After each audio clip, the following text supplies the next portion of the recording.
guys, saka kahoy tayo nagluto sa panggatong kasi naubusan tayo ng gasol.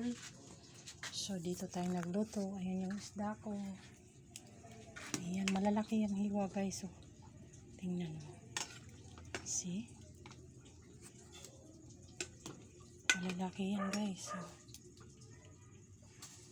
So, sulit yan.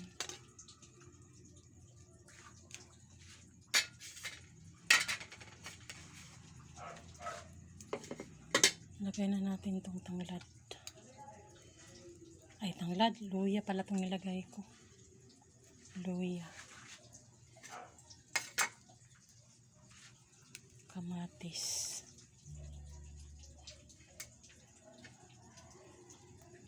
Ayan. Ito pala yung tanglad natin guys. Kalimutan kong lagay kanina. Uy. Bumubuka siya guys. Pag bumuka yan, kalat.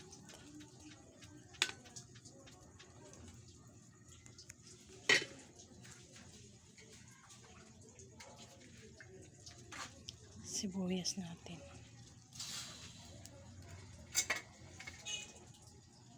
Ito, sibuyas din ito. Yung dahon. Yung pinakadulo ng dahon. Nalo ko. Mayroon pa tayo dito sibuyas dahon, malunggay, alugbate, okra. Siyempre may bitchin tayo, tsaka asin. Ayan.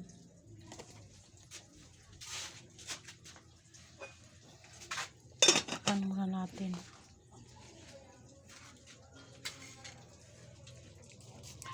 Kasi nawawala na naman yung apoy.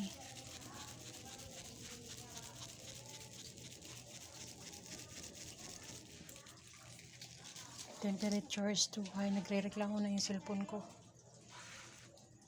Mamaya ulit. Bye!